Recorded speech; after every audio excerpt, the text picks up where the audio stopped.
Alright YouTube, it's time for the Occult, video 92 on covens and groups of occultists. Temples, tribes, orders, whatever you wish to term these things, versus individualism within the occult. My thoughts on the general topic.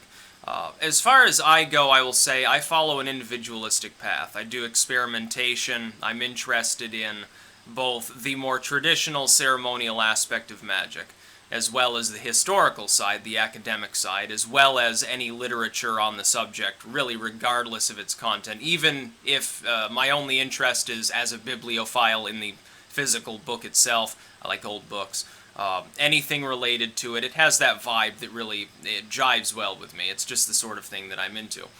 But at the same time, I do like more modern experimentation. For, think of like chaos magic and the sort of things that they do. Within that, the idea of giving up a deity once you've sort of gone through the use of it and so forth. Some of these newer philosophic paths, even where they claim an older source, which is often the case, and it doesn't really matter to me one way or the other. They're of interest, and because I'm so experimental in how I handle the occult, within rituals and without rituals, I can't really belong to what you would consider a traditional temple or order or coven, because I don't want to limit myself to one philosophy. Any spiritual philosophy, or almost any spiritual philosophy that you happen upon, whether it's some branch of neo-paganism, Wicca, the Order of Nine Angels, Crowley's people, or anything else.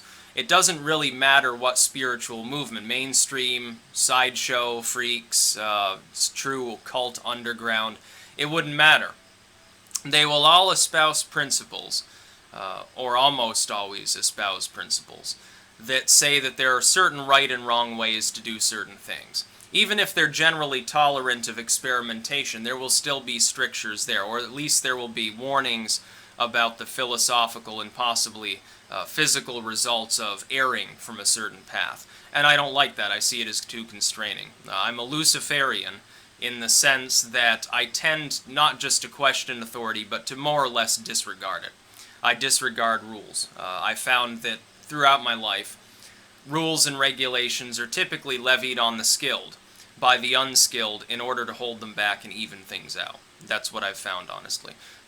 In order to oppress creativity, in order to oppress ideas that might be anathema to some sort of established order. This happens in the physical, secular world as far as laws, transgression of laws. The law, in many cases, makes no sense whatsoever. We would think of the drug war. The ultimate effect is the opposite of the intent, costs a lot of money, ruins a lot of lives, doesn't actually worth shit for anything, and yet it's still enforced. It's not enforced out of a sense of ethics. It's not enforced based on evidence that it's worth enforcing. It simply is enforced. It's an arbitrary, tyrannical usage of authority that is largely misguided, completely stupid, and a better system could be dreamed up by any half-witted visionary. Therefore, it was imposed by morons, essentially. And because authority typically comes from the less skilled and more corrupt, why would you follow it? So I look at an experimental path. I also look at the spiritual not as I'm on a specific road that I've chosen until I die, and then I gain some end result. I look at it rather as exploring a vast forest with many paths, and I can explore any of them at my whim. The fact that there may be risks involved with exploring these different paths doesn't really bother me, because I'm convinced that I'll reincarnate if I die. If I fall into horrible disease and leprosy and all of these other things, it doesn't really fucking matter. I'm going to die anyway, and so I don't really give a damn about the effects of any such thing. That being said, I will say that insofar as groups are promoting literature, certain philosophies, and their material is being absorbed voluntarily and potentially temporarily by people who aren't pledged to or subjugated to such an order, yeah, it's a positive thing. Not just for the sense of community, but as well for the transference of information. I've already spoken about memetics within the terms of the spiritual, how important that is, especially in a digital manner, the spread of information. Some of these groups take it upon themselves not just to compile their own literature, but to compile other literature as well. They do educational work in a way. academic work, you could term it, and it's invaluable. That just means that there are more people doing a very, very necessary load of work. And it doesn't really matter to me how fringe these groups happen to be, how lawful or chaotic, how fringe or mainstream they happen to be. I can appreciate the things that they do that I would tend to agree with without joining such an order.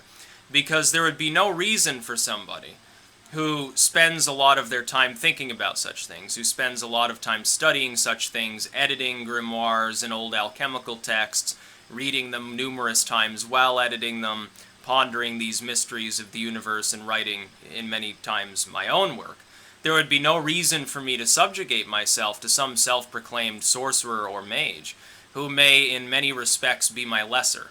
That would be the case with many people within the occult. I look at the Church of Satan, for example. I can understand why Nicholas and Zena Shrek left the Church of Satan. Why would they want to be told what to do and what to believe by people who were clearly their mental inferiors? Why would they, what purpose would it serve? It wouldn't make any sense. Gilmore, okay, he wrote a book. What else did he do? He made a couple of interviews.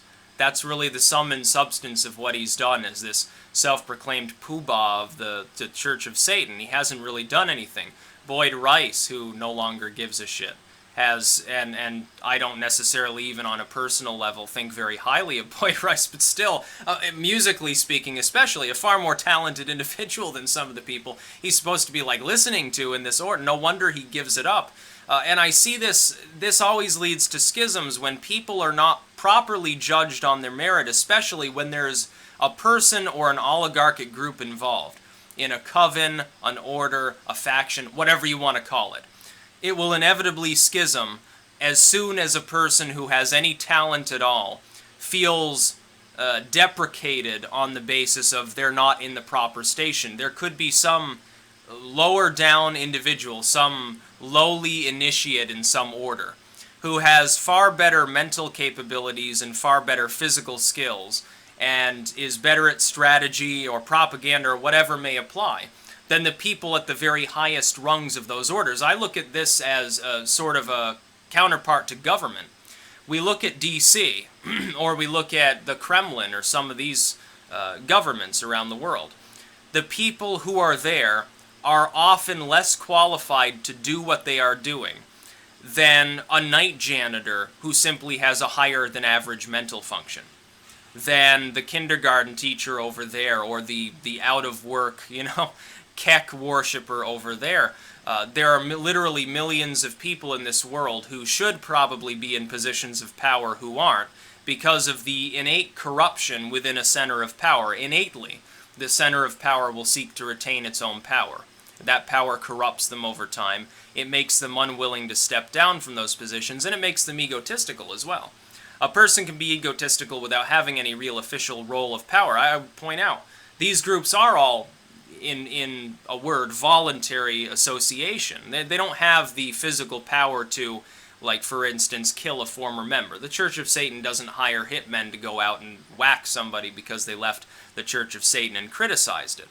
But that being said, it doesn't mean that the perceived authority within the group is any more adequate than if it were capable of that. If it were like, some militant branch of Islam or some government killing so-called traitors or something like that. It's really the same thing. The Luciferian ethos that I've always subconsciously followed, even since before I knew anything about the spiritual, before I had any concept of religion or God or any of these things beyond, God's that dude up in the sky that we talk to on Christmas or whatever. I've always followed the Luciferian ethos, and that is simply why. That's all it is. Luciferianism boils down to one word: why. Questioning.